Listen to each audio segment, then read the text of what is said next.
नमस्कार, ताल ठोक के देख रहे हैं आप। मैं हूं आपके साथ रोहित सरदार। दिल्ली में अश्लील वीडियो के मामले में फंसे संदीप कुमार के बचाव में आज आम आदमी पार्टी के नेता आशुतोष ने मोर्चा संभाला और संदीप को बचाने के लिए उन्होंने नेहरू, गांधी, लोहिया, अटल बिहारी वाजपेयी किसी को नहीं बख्शा। आशुतोष इस हद तक आगे बढ़ गए कि उन्होंने देश के सम्मानित नेताओं के चरित्र पर सवाल खड़े कर दिए। उन्होंने लिखा कि भारत के बहुत से नेता सामाजिक और नैतिक दायरे से बाहर जाकर निजी जिंदगी जीते रहे। पंडित जवाहरलाल नेहरू के बारे में कहा जाता है कि उनके कई महिलाओं से संबंध थे, लेकिन इससे उनके राजनीतिक करियर पर कोई फर्क नहीं पड़ा। आशुतोष ने आगे कहा कि कस्तूरबा से शादी के बाद भी गांधी जी के एक महिला से संबंध थे और अटल बिहारी वाजपेयी ने तो संसद में कहा था कि वो कुंवारे हैं, ब्रह्मचारी नहीं। आशुतोष ने यह भी कहा कि वो नेता किस्मत वाले थे कि उनके दौर में टीवी चैनल नहीं थे, उनकी निजी जिंदगी की तस्वीरें कैमरे में कैद नहीं थी। अब सवाल यह है कि संदीप कुमार ने जो कुछ किया उससे अगर उनका कद इतना बड़ा हो जाता है तो फिर संदीप कुमार को अरविंद केजरीवाल ने मंत्री पद से हटाया क्यों? क्या आम आदमी पार्टी को नेहरू, गांधी जैसे नेताओं की जरूरत नहीं है? क्या अपने नेताओं की करतूत छुपाने के लिए आम आदमी पार्टी के नेता महात्मा गांधी और बाकी बड़े नेताओं पर कीचड़ उछालेंगे? क्या गांधी, नेहरू और वाजपेयी पर कीचड़ उछालने से आम आदमी पार्टी के नेताओं के खुद के पाप धुल जाएंगे?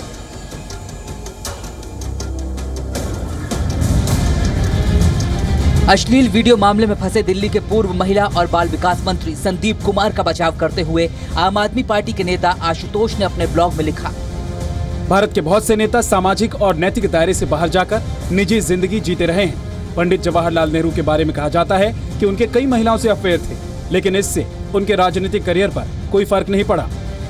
आशुतोष ने ब्लॉग में आगे लिखा है, 20वीं सदी की शुरुआत में कांग्रेस के नेता महात्मा गांधी के सरला चौधरी नाम की महिला के साथ संबंध को लेकर चिंतित थे। सरला चौधरी रविंद्रनाथ टैगोर की दूर की रिश्तेदार थी। खुद गांधी जी ने माना था कि सरला चौधरी उनकी आध्यात्मिक पत्नी थी। बाद के दिनों में गांधी जी अपने 2 भतीजियों के साथ बिना कपड़े के सोते थे। प्रश्न ये है कि इस मानसिकता को जन्म देने वाली आम आदमी पार्टी क्या देश के महान पुरुषों को अपनी इस सत्ता लोलुपता के लिए क्या उनका भी चरित्र हनन करने की उन्होंने ठान ली है? ये देश आम आदमी पार्टी को कभी माफ नहीं करेगा। राम मनोहर लोहिया और अटल बिहारी वाजपेयी का जिक्र करते हुए आशुतोष ने ब्लॉग में लिखा है, समाजवादी नेता राम मनोहर लोहिया कहते थे कि औरत और मर्द के बीच हर रिश्ता जायज है अगर वो जबरदस्ती नहीं बनाया गया है। लोहिया पूरी जिंदगी बिना शादी किए रहे। उनकी एक महिला मित्र थी। लोहिया जी के साथ ही जॉर्ज फर्नांडिस ने लैला कबीर से शादी की थी। फिर भी उनके जया जेटली से करीबी रिश्ते थे। अटल बिहारी वाजपेयी ने संघ की परंपरा के मुताबिक कभी शादी नहीं की, लेकिन वाजपेयी ने संसद में कहा था कि वो कुंवारे हैं, ब्रह्मचारी नहीं। वाजपेयी अपने कॉलेज के दिनों की साथी के साथ रहते थे। किसी ने इस पर आपत्ति नहीं की। इस प्रकार की बातें बिल्कुल भी नहीं करना चाहिए। कम से कम अपनी हैसियत देखें और जिनके बारे में उन्होंने टिप्पणी की है उनकी हैसियत देखें। संदीप कुमार को पाक साफ बताते हुए आशुतोष ने आगे लिखा, ये नेता किस्मत वाले थे कि उनके दौर में टीवी चैनल नहीं थे। उनकी निजी जिंदगी की तस्वीरें कैमरे में कैद नहीं हुई। एक व्यक्ति के तौर पर मेरा सवाल है कि 2 लोगों के निजी संबंध का वीडियो क्यों खबर बनाई जा रही है? टीवी चैनलों में इस पर क्यों बहस हो रही है? संदीप कुमार के बचाव में आम आदमी पार्टी के नेता आशुतोष के ये तर्क कई सवाल खड़े करते हैं। ताल ठोके में आज का पहला सवाल, अश्लील वीडियो में फंसे संदीप को बचाने के लिए उनकी तुलना गांधी, नेहरू से क्यों? दूसरा सवाल, गांधी, नेहरू पर कीचड़ उछालकर अपनी गंदगी दूर करेगी आम आदमी पार्टी? तीसरा सवाल, खुद को राजनीति का बच्चा बताकर महात्माओं को बदनाम करेगी आम आदमी पार्टी? चौथा सवाल, अपनी जिंदगी छिपाने के लिए बेशर्म तर्क देकर कितना घिरेगी आम आदमी पार्टी? और पांचवा सवाल, आम आदमी पार्टी की ये कोशिश राजनीति का बचपना है या काली करतूत पर पर्दा?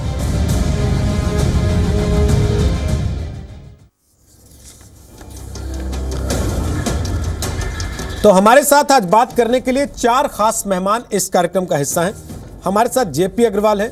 वो कांग्रेस पार्टी के वरिष्ठ नेता हैं, पूर्व सांसद रह चुके हैं। 2009 तक वो नॉर्थ ईस्ट दिल्ली संसदीय सीट के प्रतिनिधि हुआ करते थे, सांसद हुआ करते थे। डॉक्टर संबित पात्रा हमारे साथ हैं। वो बीजेपी के प्रवक्ता हैं, राष्ट्रीय पार्टी की सेंट्रल कमेटी में उड़ीसा का प्रतिनिधित्व करते हैं। हमारे साथ HK दुआ साहब हैं, जो कि वरिष्ठ पत्रकार हैं और पूर्व सांसद हैं राज्यसभा के। नोएडा स्टूडियो में स्वागत है आपका HK दुआ साहब। और प्रोफेसर शरद इंदु मुखर्जी हमारे साथ हैं, वो इतिहासकार हैं, सदस्य हैं Indian council for historical research के, और साथ ही साथ आपको बता दें कि department of history Hansraj college के वो हेड थे, जहां से वो रिटायर हुए। आपका भी स्वागत है शरद इंदु मुखर्जी। आपको एक चीज़ बता दें कि हमने आम आदमी पार्टी के नेता आशुतोष को, जो पहले पत्रकार भी रह चुके हैं, संपादक भी रह चुके हैं, 10 से 12 बार फ़ोन किए, लेकिन उन्होंने फ़ोन नहीं उठाए। इसके अलावा हमने उनकी पार्टी की मीडिया सेल से भी बात की ताकि वो आज के इस कार्यक्रम में अपना प्रतिनिधि भेज दें, लेकिन वो अपना प्रतिनिधि भेजने के लिए तैयार नहीं हुए। साथ ही साथ आपको बता दूं, मेरे सहयोगी अवनीश ने ये ईमेल भी आम आदमी पार्टी के पास भेजा, उनकी मीडिया सेल को भेजा, दिलीप के पांडे को भेजा, सौरभ भारद्वाज को भेजा, लेकिन उन दोनों में से किसी की तरफ से कोई जवाब नहीं आया कि वो अपना प्रतिनिधि इस कार्यक्रम में भेजना चाहते हैं या नहीं भेजना चाहते। तो क्या इसका मतलब ये समझा जाए कि आम आदमी पार्टी प्रेस कॉन्फ्रेंस करके, ब्लॉग लिख के, सोशल मीडिया पर टीका टिप्पणी करके आरोप लगाने में तो यकीन रखती है, लेकिन जवाबदेही के नाम पर, जिम्मेदारी लेने के नाम पर उसके नेता, उसके प्रवक्ता भाग खड़े होते हैं। सबसे पहले जेपी अग्रवाल साहब, मेरा आपसे सवाल है, दूसरे पर कीचड़ उछालकर अपना कीचड़ धोया जा सकता है क्या? रोहित साहब, मैं एक बात कहना चाहता हूं, जो लोग चुनाव लड़ते हैं उनको लोग बहुत ध्यान से देखते हैं, उनका अनुसरण करते हैं, उनकी बातों से बहुत सारी बातें सीखते हैं और अपने जीवन में उसे उतारने की कोशिश करते हैं।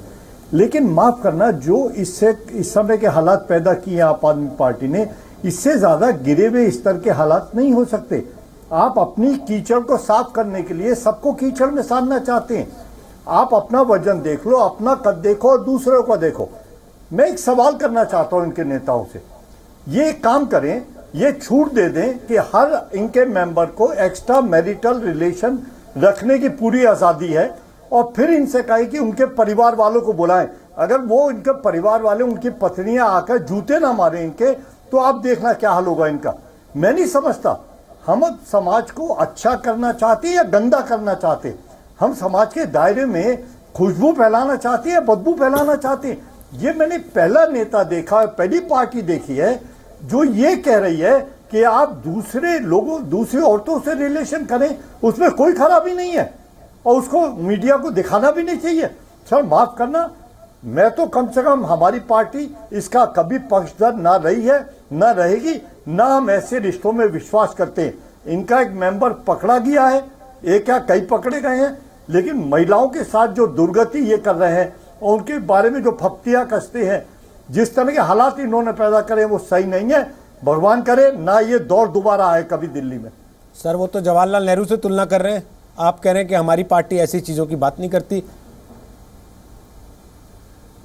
सर मैं ये कहना चाहता हूं कि मैं इनकी बातों का जवाब देना भी शर्म से झुकने के बराबर है। इनको क्या पता है इतिहास क्या कहता है, इनको क्या पता है बड़े आदमी कौन थे। जिन बड़े आदमियों का नाम इन्होंने लिया वो इतिहास के पन्नों में सुनहरी अक्षरों में उनके नाम लिखे जाते हैं। इन्होंने यातनाएं सही हैं, जेल गए हैं, अपने सब कुछ नौछावर कर दिया। आज ये कीचड़ उछाल रहे, अपनी तरफ अपनी गिरबान में झांक कर देखें किस तरह के लोग हैं ये, किस तरह के हालात में एक चुनाव जीत गए तो अपने आप को डिक्टेटर समझने लगे। इन्होंने जो हाल पैदा किया है दिल्ली वालों का, मुझे लगता है इनसे सीखने, इनसे बात करने की भी जरूरत नहीं है। भगवान ये 5 साल जितनी जल्दी कट जाए उतना अच्छा है। संबित पात्रा, ये नए किस्म की राजनीति है जिसको हम लोग समझ नहीं पा रहे हैं या क्या है? आप तो उसी जनरेशन के नेता हैं। नहीं देखिए, जेपी अग्रवाल हो सकता है थोड़े पुराने हो। नहीं देखिए, नहीं जेपी अग्रवाल जी एक्सपीरियंस नेता है, हम लोग प्रतिद्वंदी हैं, मगर देखिए तकाजा कहता है कि प्रतिद्वंदियों से भी सीखना चाहिए। वो एक सांसद भी रहे हैं, मुझसे बहुत अधिक जानते हैं बहुत विषयों पर। ये नए किस्म की राजनीति नहीं है, ये बहुत छिछली राजनीति है, बहुत नीचे स्तर की राजनीति है। मैंने इस ब्लॉग को अनेकों बार पढ़ा और देखिए मुझे आश्चर्य 2-3 महत्वपूर्ण बिंदुओं पे हुआ। मैं टेक्निकल बिंदु आरंभ करूंगा। देखिए, ये बात तो सही है कि किसी को भी अधिकार नहीं है किसी के जीवन के आंतरिक क्षण जो होते हैं, जो अंतरंग क्षण और प्राइवेट क्षण होते हैं, उसमें ताका झाकी करे और उस पर कमेंट करे। मगर ये आंतरिक क्षण नहीं है जो हम लोग डिबेट कर रहे हैं, वो किसी का प्राइवेट पल नहीं है। ऐसा नहीं है कि किसी के प्राइवेट पल थे और किसी और ने वीडियो बना लिए हैं। जो मीडिया रिपोर्ट्स है, जो आप तमाम लोगों ने दिखाए हैं, उसमें ये मालूम पड़ रहा है कि संदीप कुमार जी ने खुद ये वीडियो बनाए, तो ये एक तरह से पोर्नोग्राफी है। पहली बात तो हम ये नहीं जानते हैं कि महिला इसमें कंसेंशुअल है या नहीं है, और मुझे नहीं पता आशुतोष जी कैसे जानते हैं, हम में से कोई नहीं जानता, अभी इन्वेस्टिगेशन चल रहा है। ब्लैकमेलिंग है या नहीं है, हम में से कोई नहीं जानता, इन्वेस्टिगेशन चल रही है। आशुतोष जी कैसे जानते हैं, ये वाकई मैं नहीं जानता हूँ। मगर अगर कंसेंशुअल भी है तो भी आप पोर्नोग्राफी बना के उसे सार्वजनिक नहीं कर सकते हैं।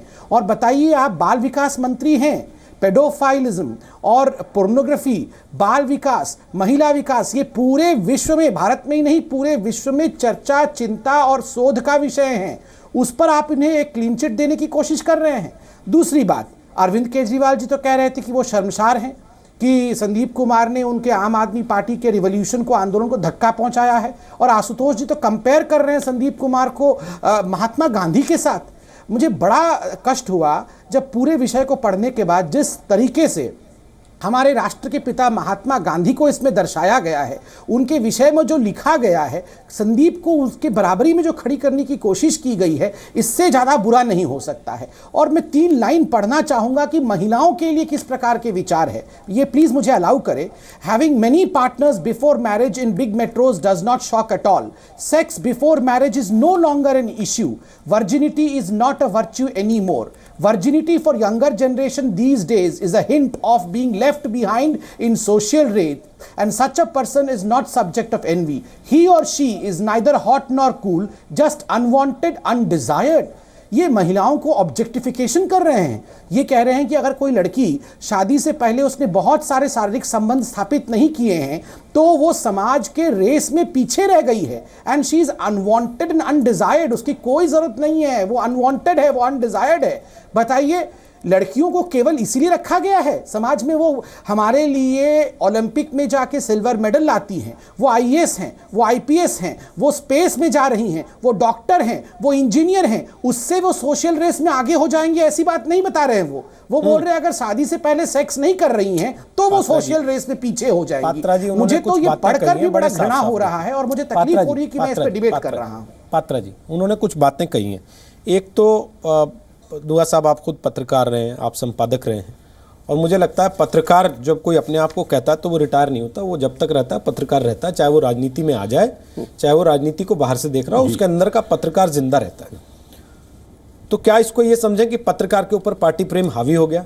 क्योंकि आज जिस सीडी की वो आलोचना कर रहे हैं, खुद संपादक रहते हैं, ऐसी 3600 सीडियाँ उन्होंने अपने चैनलों पर चलवाई होंगी और उनके लिए बैठ के एंकरिंग भी की होगी, पैरवी भी की होगी। आज जिन संबंधों का नाम लेके, हवाला देके वो अपने एक नेता की करतूत पर पर्दा डालने की कोशिश कर रहे हैं, वो सारे संबंधों को उन्होंने कभी क्वेश्चन नहीं किया अपने संपादक रहते हुए, पत्रकार रहते हुए। तो आज इस परिस्थिति को फिर कैसे देखें? देखिए, जो भी आशुतोष जी ने कहा है वो बिल्कुल गलत कहा है, और ऐसा करना नहीं चाहिए। इस जनरेशन को, पुराने लीडर के पर्सनल लाइफ में जाने का कोई अधिकार नहीं है। उस जनरेशन को थोड़ा बहुत अधिकार हो सकता था, उस वक्त तो उन्होंने, किसी ने इतराज़ नहीं किया। और आशुतोष जी जनरेशन्स लेटर उनको लेके किस लिए कर रहे हैं? एक मंत्री जिसको बर्खास्त किया गया, उन्हीं के लीडर ने कर दिया है, उसको डिफेंड करने के लिए। अगर उन्होंने कसूर नहीं किया तो केजरीवाल ने इनको अपने सरकार से क्यों निकाला? ये बड़ा अहम सवाल है। केजरीवाल ये कह के छोड़ सकते थे कि इनकी प्राइवेट लाइफ है, जो करें। बिल्कुल नहीं कहा उन्होंने नहीं कहा। वो कहते हैं हमने सबसे पहले, फौरन जब मुझे पता चला मैंने कहा आप मंत्री से इस्तीफा देकर निकल जाइए। उसी वक्त बर्खास्त कर दिए गए। लेकिन इस जनरेशन को, या पत्रकार हो या पॉलिटिक्स में कोई हो या मंत्री हो, इस वक्त पुराने महान नेता जो हैं, महात्मा गांधी, जवाहरलाल नेहरू और अटल बिहारी वाजपेयी, वो आजकल उनकी तबीयत ठीक नहीं है, और ऐसे महान नेताओं ने जिन्हें देश के लिए बहुत कुछ किया है, कीचड़ उछाल के उनकी आपकी रेपुटेशन ख़राब कर रहे हैं, उनका कोई अधिकार नहीं है। इसलिए वो कर रहे हैं कि वो खुद जवाब नहीं दे सकते। जॉर्ज फर्नांडिस को भी किया है। इनमें से जितने भी लोग हैं, कोई उनके सवाल जो वो उठा रहे हैं, नाजायज़ सवाल जो उठा रहे हैं वो कोई जवाब नहीं दे सकता, तो ये कोई ठीक बात नहीं है। अगर आपको इल्ज़ाम लगाना है तो उसकी जवाबदेही करनी पड़ेगी आपको। वो जवाब नहीं दे सकते और ये इल्ज़ाम लगा सकते हैं। किस लिए कि एक मंत्री को बचाने के लिए ना, इतने से छोटे एम के लिए आप अपने नेता को कहते हैं इनको क्यों छोड़ रहे हैं, उनको रखिए सरकार में, हम डिफेंड कर लेंगे, हम करेंगे। वो नहीं किया इन्होंने। पब्लिक में जा रहे हैं, ब्लॉग में जा रहे हैं और आपकी डिबेट में नहीं आ रहे। बिल्कुल ठीक बात है। यही सवाल हम उठा रहे हैं कि अगर आपको डिफेंड करने का इतना शौक था तो पहले आपको अरविंद केजरीवाल से कहना चाहिए था कि इनको बर्खास्त क्यों करने।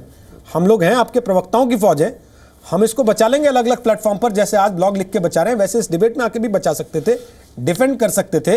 लेकिन एक बात ये भी तो है ना शरदिंदु साहब कि जिन बातों का उन्होंने हवाला दिया, उन्होंने भी कहीं ना कहीं इतिहास में पढ़ी होंगी, कहीं ना कहीं चर्चा में रही होंगी, किसी न किसी ने लिखी होंगी। तो अगर आज वो उसको उठा के प्रूफ की तरह रख रहे हैं या एक नज़ीर की तरह रख रहे हैं तो क्या गलत कर रहे हैं? ये कोई प्रासंगिक मामला है ही नहीं। अभी गांधी ने कुछ किया होगा, पंडित नेहरू ने कुछ किया होगा, बहुत पुरानी बात है। और ये मंत्री हैं, पोजीशन में हैं, हमारी लोगों को टैक्स में वो पैसा जाती है, सरकार जाती है, इसलिए इनके साथ नेहरू जी का, गांधी जी का कंपेयर करना बिल्कुल बेकार है। और ये आ गई है और मिनिस्टर हैं चाइल्ड डेवलपमेंट यूनियन पर, और उसी को लेकर सवाल हो रहा है। तो इसलिए बहुत, अगर देखिए इसमें एक सच्चाई थी, ये बहुत गंदी बात थी, तभी तो केजरीवाल जैसे मंत्री भी उनको डिसमिस किया, इसलिए उसको जस्टिफाई कर रहे हैं। डिसमिसल होने के बाद इसको जस्टिफाई कर रहे हैं, ये भी पिकुलियर लॉजिक है। अगर कल बोलते डिसमिसल पहले बचा लेते तो ठीक था, उनके लिए ठीक था, लॉजिक नहीं था। गलती है, जो भी किया होगा। अभी गांधी ने ये कभी क्या कुछ किया 40 साल पहले, पंडित जी ने क्या भी किया, इसको लेकर ये बच नहीं सकते हैं। लेकिन देखिए आम आदमी पार्टी की हिस्ट्री ऐसी रही है, लोगों को गलत धोखा देकर सत्ता में आई। और देखिए इनके मंत्री कैबिनेट में एक ही महिला मंत्री थी, उनको जाना पड़ा। और हमारे ख्याल से कोई मंत्री भी नहीं है, कोई स्पीकर भी नहीं बनाया। तो ऐसा महिलाओं के प्रति, इनके एक मंत्री हैं जिनके साथ वाइफ के हैरेसमेंट का चार्ज है, एक मंत्री थे जिन्होंने एक अफ्रीकन लेडी के साथ मिसबिहेव किया था। तो इनका तो महिलाओं के साथ एक अन्याय, अभद्र व्यवहार का एक हिस्ट्री है। और उसी का सबूत देते हैं जो जर्नलिस्ट जिनको कोर्ट किया, जिन्होंने गांधी जी का, नेहरू जी का जिक्र किया है। इससे दिखाते हैं कि महिलाओं पर कोई सम्मान है ही नहीं। एक्चुअली जो पार्टी, जो सरकार कोई काम नहीं कर सकती, लोगों को झूठे वादा देती हैं, इनको तो ऐसा ही करके बचना पड़ेगा ना। लेकिन ऐसा करने से उनका छवि और भी नीचे जा रहा है और इसे बच नहीं सकते। तो अरविंद केजरीवाल अगर 2.5 साल में कोई भी अच्छा काम नहीं किया, शायद पहले एक अच्छा काम किया कि मंत्री को उनको हटाना पड़ा। लेकिन ये भी बात है, देखिए मैं तो खुद नहीं देखा सुना कि 20 दिन पहले ये सीडी केजरीवाल जी के पास आ गया था, उन्होंने एक्शन क्यों नहीं लिया था? मतलब दबाने का कोशिश हो रहा था। उनके मन में भी, जो इनके जो जर्नलिस्ट हैं जो उनको बचाने की कोशिश कैसे, उनके मन में ऐसा द्वंद था कि छोड़ो भाई, इसको दबा कर रख दिया जाए। अरे हमारे मंत्री कैबिनेट तो सारे ऐसे हैं, सारे लोग, कुछ लोग जेल गए हैं, किसी के खिलाफ फर्जी डिग्री का मामला है, तो ये भी रहेंगे, शोभा बढ़ेगी। लेकिन वो बन नहीं पाया। तो खैर अरविंद केजरीवाल ने एक अच्छा काम 2.5 साल में किया, उसके लिए हम सब बधाई देते हैं और उम्मीद करते हैं कि इसी मौके में कोई अच्छे महिला कैंडिडेट, अगर पार्टी में कोई अच्छे लोग उनको मंत्री बनाएं और वो दिल्ली के लोगों को, भारत को दिखाएं, पंजाबी इलेक्शन आने वाला है, कि भाई हम सच्ची महिलाओं के लिए सम्मान करते हैं, इज्जत करते हैं। इससे बचने के लिए उनको इमीडिएटली एक्शन लेना पड़ेगा, अदरवाइज इनके पार्टी का बहुत बदनाम है। देखिए इंग्लैंड जैसा कंट्री में जहां बड़ा परमिसिव सोसाइटी है, थोड़ा सा ये दुआ साहब एक कमेंट करना चाह रहे हैं बीच में।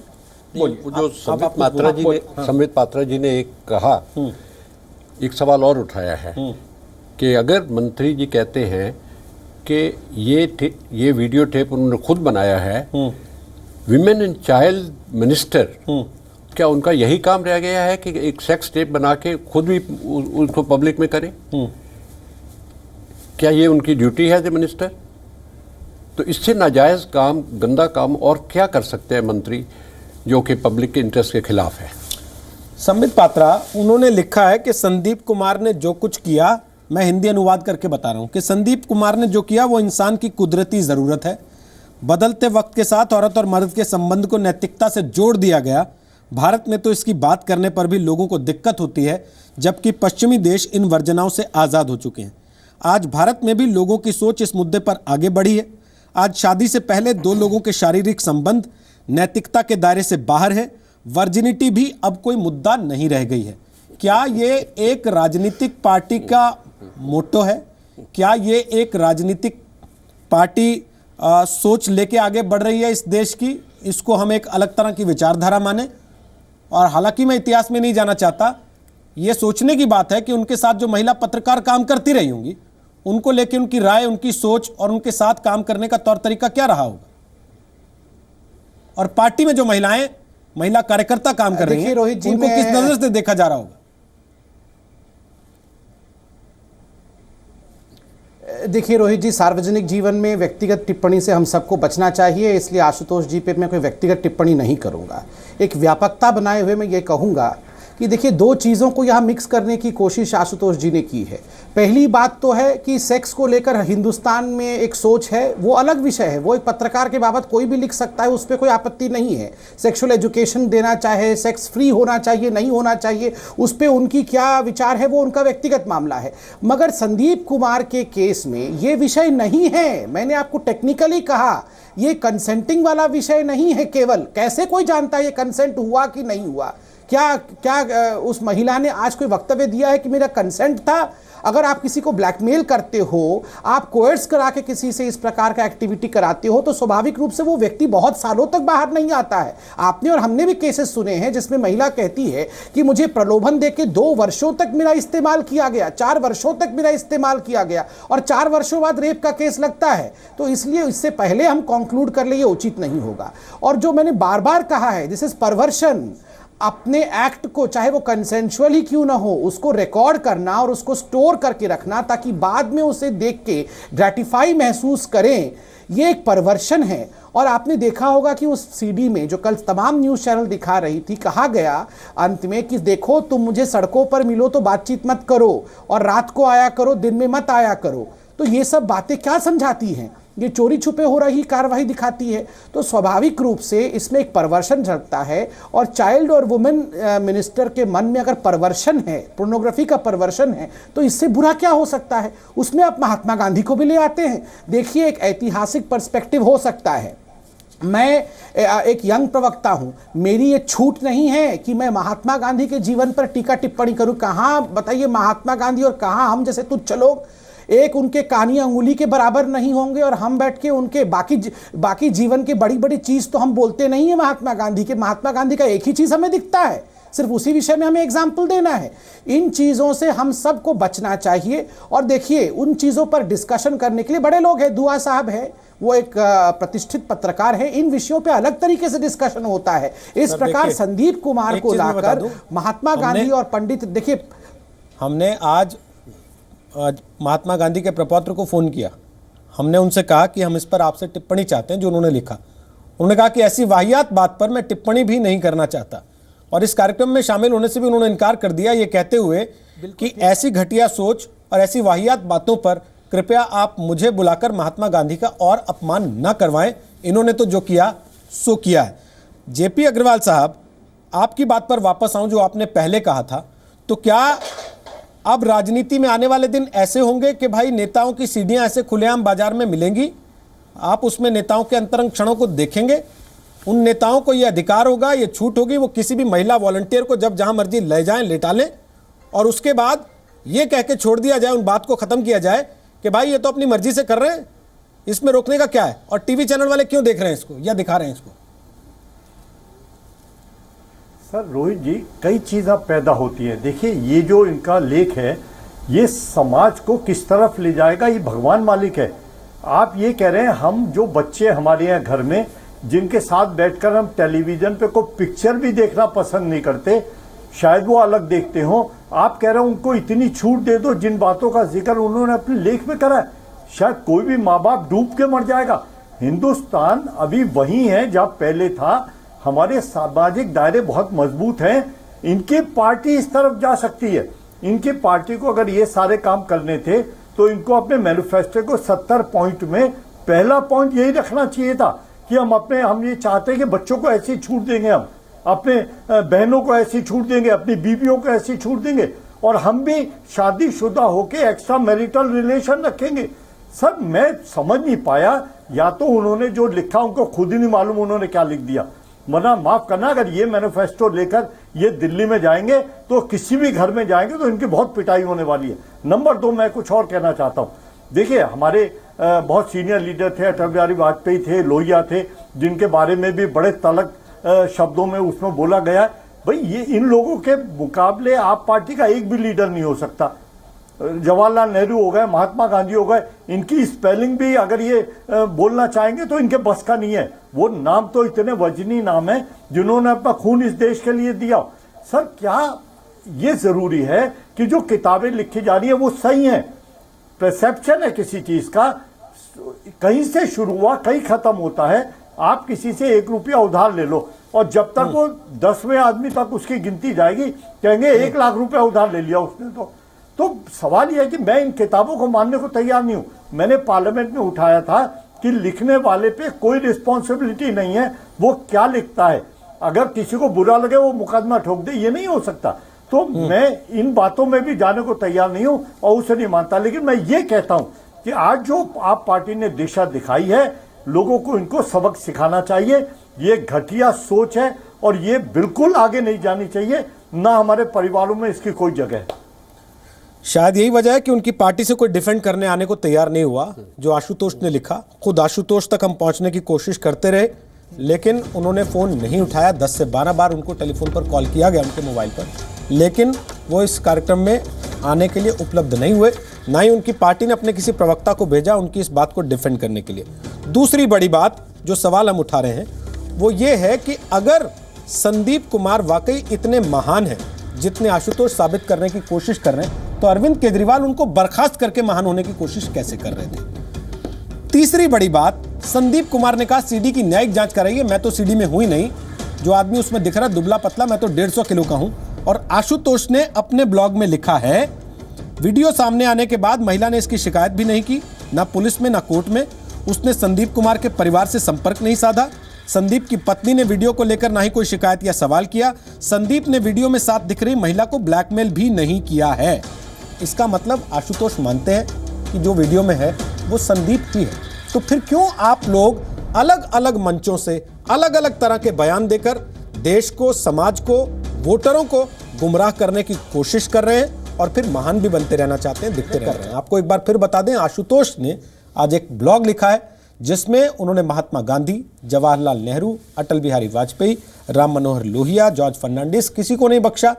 सब पर यह आरोप लगाते हुए कि उनके अपने जीवन में ऐसे संबंध रहे हैं, उन्होंने संदीप कुमार के संबंधों को जस्टिफाई किया है, उनकी वीडियो सीडी को जस्टिफाई किया है, जो पिछले 2 दिन से सुर्खियों में, और जिसके बाद अरविंद केजरीवाल ने अपने मंत्री संदीप कुमार को बर्खास्त कर दिया था, जबकि संदीप ये कह रहे हैं कि वो उस सीडी में है ही नहीं।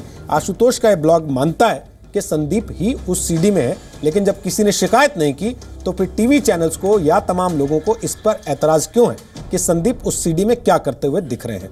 आपकी जानकारी के लिए बता दें कि वो एक सेक्स सीडी है जिसका कंटेंट हम आपको नहीं दिखा सकते हैं।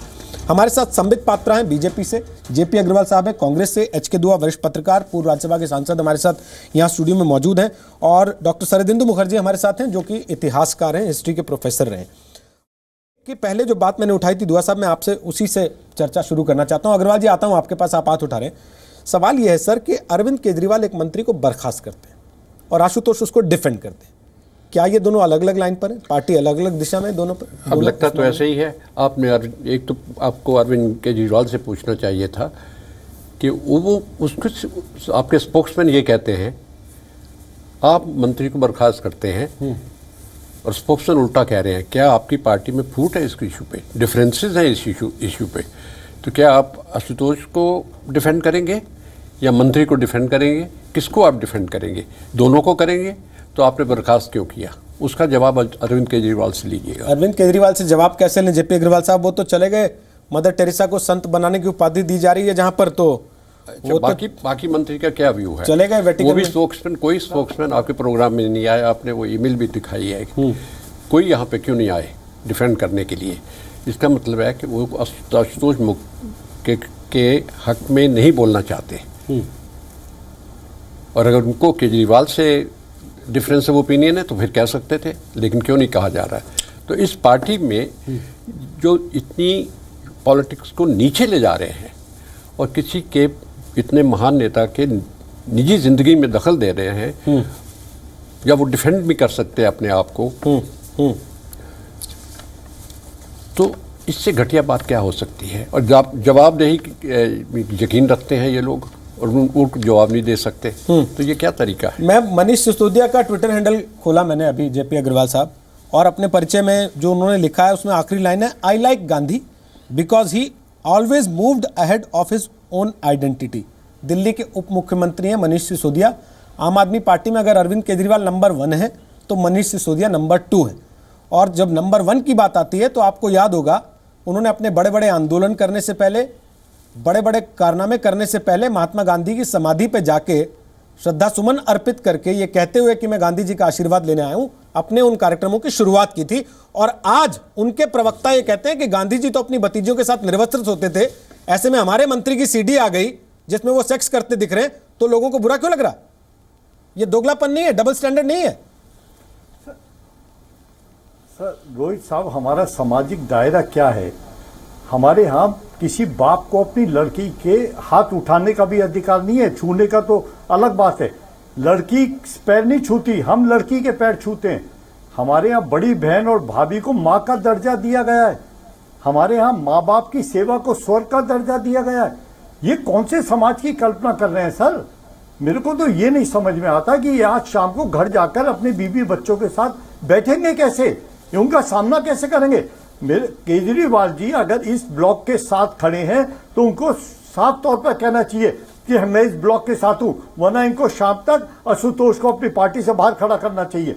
आप किसी भी बात का समर्थन कर रहे हैं या नहीं कर रहे हैं, आप महात्मा गांधी को इनके सर्टिफिकेट की जरूरत नहीं है सर।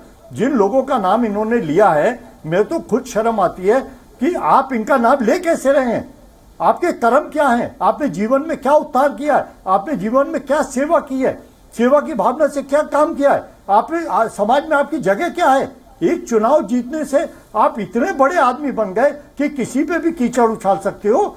आप ये कह रहे हो कि जो सामाजिक दायरे हिंदुस्तान के, ये बिल्कुल गलत है, हम इनसे सहमत नहीं है, तो साफ तौर पर कहो। और जब चुनाव लड़ा जाए तो इनको मंचों पर खुलेआम कहो इन बातों को। आज दिल धड़कता है जब घर में बच्ची स्कूल जाती है कि वापस आ गई नहीं आ गई, 4 बार फोन करके पूछते हैं। हम पूछते हैं कोई जरा सा बीमार हो जाता है तो ठीक है नहीं है। माँ बाप की सेवा करते हैं, बच्चों की, अपने लड़कियों के लिए, और किसके लिए जीता है आदमी। और ये इस तरह का व्यवहार और इस तरह का वातावरण पैदा करना चाहते, सब माफ करना, ये तो बड़ा खतरनाक स्थिति इन्होंने आज पैदा कर दी। आज अगर कॉलेज का कोई बच्चा ये लेकर जाएगा तो जाकर अपने माँ बाप को क्या दिखाएगा और माँ बाप क्या जवाब देंगे उसका। तो ये जो रास्ता इन्होंने अख्तियार किया है, ये मैं तो समझता हूं इसके ऊपर पाबंदी लगनी चाहिए, कानूनी पाबंदी लगनी चाहिए, इनके ऊपर केस करना चाहिए। ये सामाजिक दायरे में ऐसा विशेलापन नहीं घोल सकते और ना इसकी इजाजत दी जानी चाहिए। सर केस कौन करेगा? आपकी पार्टी जिसको सबसे आगे खड़े होना चाहिए था जवाहरलाल नेहरू को डिफेंड करने के लिए, वो तो भाग खड़ी हुई ये कहते हुए कि ये शर्मनाक बहस है। सर मैं बैठा तो हूं आपके सामने, मैं भी तो पार्टी का आदमी हूं सर। और हम जवाहरलाल नेहरू को डिफेंड नहीं करेंगे, महात्मा गांधी को डिफेंड नहीं करेंगे सर, हम किसको डिफेंड करेंगे? हमें बड़ा गर्व है, हम कहते हैं हमारे नेता है सर, उन्होंने आजादी की लड़ाई में हिस्सा लिया। आनंद भवन का वारिस जेलों में रहा 13 साल और उन्होंने हिंदुस्तान को एक गति दी है, हिंदुस्तान का नेतृत्व किया है, दुनिया में उनका नाम है सर। आज महात्मा गांधी को सारी दुनिया मानती है। 2 अक्टूबर को यूनाइटेड नेशन उनका जन्मदिन मनाता है सर, अहिंसा दिवस के रूप में मनाया जाता है। साहब में गर्व है, हम उन्हें डिफेंड करें, हम तो जान दे दें उनके लिए। डिफेंड करने की बात तो बहुत दूर रही सर, हमें बड़ा गर्व है, हमारी पार्टी के नेता रहे हैं वो लोग। सवाल आपने उठाया ना सर कि केस करना चाहिए उन पर, तो केस किसको करना चाहिए? एडमिनिस्ट्रेशन को देखना चाहिए, ये सरकार चल रही है, सरकार को देखना चाहिए। आप छोटी सी बात, झूठ बोलने पे मुकदमे हैं, जेब काटने पे मुकदमे हैं, और चीजों पे मुकदमे हैं, तो इससे बड़ा मुकदमा और क्या होगा सर? जो समाज को गलत दिशा में ले जाने वाला एक व्यक्ति अगर इस तरह की भाषा का और लेख का प्रयोग कर रहा है तो उसे कौन रोकेगा सर? मैं तो नहीं समझता हमारे समाज में इसकी जगह है। संबित पात्रा, अरविंद केजरीवाल सामने तो नहीं आए कि सवालों का जवाब देते लोगों के, मीडिया के, लेकिन उन्होंने अपना एक वीडियो मैसेज राष्ट्र के नाम संदेश जारी कर दिया संदीप कुमार की ये सीडी 20 दिन तक देखने के बाद, और उसमें उन्होंने कहा मुझे शर्म आई, मैं आहत हूं, आंदोलन को इससे चोट पहुंची है, लेकिन किसी के माथे पर नहीं लिखा होता कि वो आगे चल के क्या बनने वाला है। संदीप कुमार सामने आए, उन्होंने कहा कि मैं दलित हूं इसलिए मेरे खिलाफ ये साजिशें हो रही हैं, मैं वीडियो में हूं ही नहीं, इसकी न्यायिक जांच करा लीजिए। आशुतोष ने ब्लॉग लिख डाला पूरा 1500 शब्दों का, यह साबित करने के लिए संदीप ने इसमें गलत क्या किया है। सर सारे स्टैंड तो उन्होंने खुद ही ले लिया, बस यही कहना बाकी रह गया है कि भाई ये मोदी जी की साजिश है, उन्होंने करवाया। देखिए, पहली बात तो है, जब अरविंद केजरीवाल जी पता नहीं कैसे ड्रामा करके आवाज़ निकालते हैं, ये तो मैं समझ नहीं पाता हूँ। एकदम रोने रोना सा आवाज़ निकाल के कल कह रहे थे कि किसी के माथे पर क्या लिखा रहता है, बच्चे के माथे पर भी क्या लिखा रहता है, पिताजी कैसे जानेंगे। अरे आप तो सबके पिताजी बने हुए थे। जब 2014 में चुनाव लड़ रहे थे, कश्मीर से लेकर कन्याकुमारी तक सभी नेताओं के माथा पर क्या लिखा हुआ था वो सब तो आप पढ़ लेते थे। जिसके साथ 18 महीने मंत्रिमंडल में गुजारा, आप उनके बॉस हैं, आप उनके मुख्यमंत्री हैं, वो आपके साथ कितने लोग हैं, 6 लोग थे, उनके माथा नहीं पढ़ पा रहे हैं। पूरी दुनिया का माथा ये पढ़ रहे थे कि सारे माथाओं पे क्या लिखा हुआ है, और इनका माथा नहीं पढ़ पाई। ये तो देखिए, ये जो ड्रामा अरविंद केजरीवाल जी का है ये तो हम सब जानते हैं। और जहाँ तक कल जिस प्रकार से संदीप कुमार जी ने कहा कि बाबा अंबेडकर की जब से मूर्ति लगाई है तब से उनके पीछे लोग पड़ गए हैं, अब आप बताइए, बाबा अंबेडकर को भी घसीट लिया, माता सीता के विषय में भी बोल दिया कि सीता माता को भी अग्नि परीक्षा देना पड़ा था, तो अपना कंपैरिजन वो सीता जी से भी कर रहे हैं, तो माता सीता को भी इसमें ले आए। एकलव्य को भी घसीट लिया कि एकलव्य ने अपना अंगूठा काट दिया था, मैं भी काट दूंगा, एकलव्य भी आ गए। और जो बाकी थे, महात्मा गांधी, जवाहरलाल नेहरू, राम मनोहर लोहिया, उनको आशुतोष जी ले आए। ये हो क्या रहा है मुझे समझ में नहीं आ रहा है। एक संदीप कुमार जिनकी कंपैरिजन बाबा अंबेडकर से लेकर महात्मा गांधी से लेकर सीता मैया तक से कर लिया गया, और वो सीडी मैंने सीडी देखा नहीं है ना, आप लोग दिखा रहे हैं। मुझे लगता है उस सीडी को देखने के बाद तो शर्म से आंखें झुक जाएंगी। किन किन लोगों से कंपैरिजन किया जा रहा है, ऐसा कौन सा तीर चला दिया संदीप कुमार जी ने कि इस प्रकार के आर्टिकल लिखे जा रहे हैं, मैं समझ नहीं पा रहा हूं। शरदिंदु साहब, क्या ऐसी परिस्थिति में, जैसा जेपी अग्रवाल ने कहा कि एडमिनिस्ट्रेशन को केस कर देना चाहिए, इन बातों के लिए जो कि कहीं ना कहीं पब्लिक डोमेन में रही हैं, आप इंटरनेट पे डालिए, गूगल पे डालिए, मुझे नहीं पता आशुतोष जी तब थे या नहीं थे, उन्होंने खुद देखा कि नहीं महात्मा गांधी कैसे सोते थे, जवाहरलाल नेहरू किसके साथ घूमते थे, सी राजगोपालाचारी ने उनसे क्या कहा था, उन्होंने भी कहीं ना कहीं से पढ़ा होगा, वो पढ़ने के बाद लिखा होगा। जो बातें पब्लिक डोमेन में है, ऐसे केस किया जा सकता है क्या किसी पर? देखिए, केस करना नहीं है तो सरकार के ऊपर है, डिपेंड करता है सरकार को कैसे लीगल एडवाइस मिलते हैं। लेकिन ये मुद्दा, आज का मुद्दा ये नहीं है। अभी इतिहास में सदियों पहले किस राजा रानी क्या किया ये कोई सवाल है ही नहीं।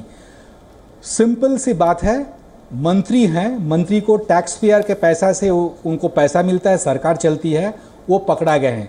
अगर सीडी सच है तो केजरीवाल जी ने जो किया एक्शन ठीक है। देखिए, मैं एक एग्जाम्पल दे रहा हूँ। इंग्लैंड बहुत परमिसिव सोसाइटी है, बहुत फ्री सोसाइटी है। आज से 40 साल पहले, हमारे ख्याल से हम छोटे थे उस समय, जॉन प्रोफ्यूबर्ग मिनिस्टर हुआ करता था, वो सेक्स स्कैंडल में पकड़ा गया था। और सेक्स स्कैंडल इंग्लैंड में बहुत कॉमन है, लेकिन वो मिनिस्टर था इसीलिए उसको कैबिनेट से डिसमिस किया गया। आज से 65 की बात है हमारे ख्याल से, देखेंगे रिकॉर्ड। तो इंग्लैंड में भी ये परमिशन नहीं होता है। अगर आप सरकारी पोजीशन में मिनिस्टर हैं, आप संविधान से आपने शपथ लिया है, वहाँ पे आप ऐसी कामों में पकड़े जाते हैं तो डिसमिसल तो मिनिमम है। अभी केस करना सरकार के ऊपर है, इस पर केस होता है कि नहीं, मैं बिल्कुल, हमारा जुडिशियल बैकग्राउंड है नहीं, हमारे ख्याल से बनता नहीं है। अगर जिसने भी जो किया वो तो मामले आते ही नहीं है। गांधी जी तो हमारे सामने अभी है ही नहीं ना, पंडित नेहरू नहीं है, वाजपेयी जी को हम कुछ नहीं कर सकते हैं। अगर किया हो तो मामला खत्म हो गया ना। उसको लेकर ये बचाने का कोशिश बहुत एक छोटी मानसिकता का परिचय है। और आशुतोष हो, जो भी हो, इससे पता चलता है कि आम आदमी पार्टी का लेवल क्या है। भाई, आपसे सरकार नहीं चल रही, आप छोड़ दीजिए। आप लोगों को झूठो वायदा देकर सत्ता में आए, कुछ कर नहीं पा रहे हैं, 2 दिन पर मोदी जी को गाली देते हैं, सारे इंतजाम एनडीए गवर्नमेंट को देते हैं, कर कुछ नहीं पाते हैं। तो इसी में होगा नेचुरली, पार्टी में प्राइम मिनिस्टर एक बोलेगा, चीफ मिनिस्टर उसका स्पोक्स पर्सन नहीं बोलेगा, ऐसा उल्टा सीधा करते रहेगा और दिल्ली के जनता सफ़र करेगी। बुरा हालत है। देखिए सड़क में क्या हाल है, बिजली नहीं है, पानी नहीं है, ठीक और सरकार ही कर रही है, तो इससे ज्यादा उम्मीद नहीं हो सकती है, लेकिन इंक्वायरी हो, ठीक है, सही बात है। एक जल्दी से मैं दुआ साहब से कमेंट दूं, संबित उसके बाद आपके पास आऊं लास्ट मतलब ये है, इसीलिए उल्टा सीधा बोल रहे हैं। कल जो विजिलर्स हमारे साथ बैठे थे इस पैनल में, इसी पे चर्चा हो रही थी, तो उनमें से एक आदमी का कहना था कि अभी देखिए आप और भी नेताओं की सीडीज आएंगी, इस तरह के मामले, इसका मतलब और भी हैं। और अरविंद केजरीवाल, आपको याद होगा, खुद ही कहते थे कोई आपसे कुछ भी मांगे दे दो, मना मत करो, पर उसका वीडियो बना लो। तो कहीं ऐसा तो नहीं है कि इन नेताओं को इस बात का आभास है कि इन सबके कहीं ना कहीं कुछ ना कुछ ऐसे कारनामे हैं जिनके वीडियो बने, तो आज ही से ये डिफेंड करने के लिए सब मैदान में उतरे और एक भूमिका बना रहे, ताकि कल को किसी और का चेहरा दिखे तो खराब न लगे, असामान्य न लगे लोगों को। ये ऐसी अगर थ्रेट भी है केजरीवाल की, हो सकता है, और ऐसा उनके मंत्री कर रहे हैं जैसे आ चुका है, और फिर आशुतोष उसको डिफेंड कर रहे हैं, ये सारी जो पॉलिटिक्स है ये बड़े नीचे लेवल की पॉलिटिक्स है। जब केजरीवाल की पार्टी मैदान में आई थी, एक बड़े ऊंचे सवाल लेके आई थी, जैसे आपने कहा कि उन्होंने करियर अपना राजघाट से शुरू किया था। तो उस पॉलिटिक्स को इतना नीचे ले जाने में अगर ये कामयाब हो गए तो लोगों को आप बदनाम कर सकते हैं, लेकिन उससे आप पॉलिटिक्स नहीं चला पाएंगे। चौक में आप किसी के ऊपर लानत डाल सकते हैं, लेकिन आपकी कुछ प्रशंसा नहीं करेगा। तो इस पार्टी में थोड़ी सी बहुत अब प्रॉब्लम हो रहे हैं कि आगे क्या करना है। जैसे पंजाब में जा रहे थे, पहले नवजोत सिद्धू से बात कर रहे हैं, कभी उसको कह रहे हैं, कभी उसमें, वहाँ भी फूट डलनी शुरू हो गई है। अब आगे क्या होता है खुदा जाने। अब गोवा सोच रहे हैं पंजाब के बाद, तो कहाँ कहाँ जाएंगे ये। लेकिन ऐसे अगर मंत्री उनके ऐसा काम करते हैं और दूसरे उनके जो प्रवक्ता हैं वो उनको डिफेंड करते हैं कि ठीक किया, खुद उनको सैक करते हैं, तो ये जो और इशू वाकई बिल्कुल वाहियात इशू है इसको पब्लिक में ले जाने का, कि पूर्वज क्या करते आए हैं, तो कहाँ तक अब पीछे जाएंगे अपने इतिहास में, वो लेके आज अपने पॉलिटिक्स को डिफेंड कर रहे हैं। संबित पात्रा, तो ये कोई पॉजिटिव कंट्रीब्यूशन नहीं है, बड़ी नेगेटिव कंट्रीब्यूशन इंडियन पॉलिटिक्स में, उसके लेवल को बहुत नीचे ले जाने में। लास्ट कमेंट संबित पात्रा, समय हालांकि खत्म हो गया। आशुतोष ने लिखा है फिर से ट्विटर पर कि मेरे ब्लॉग पे तो चर्चा कर सकते हैं, आम आदमी पार्टी बड़ा आसान निशाना है, प्रधानमंत्री पर कोई चर्चा करे संपादक कि आज रिलायंस के विज्ञापन में उनकी फोटो छपी है तो मैं हिम्मत मानूं। हालांकि उनकी हिम्मत इससे भी दिखती है कि वो खुद को डिफेंड करने के लिए यहाँ नहीं है। आशुतोष,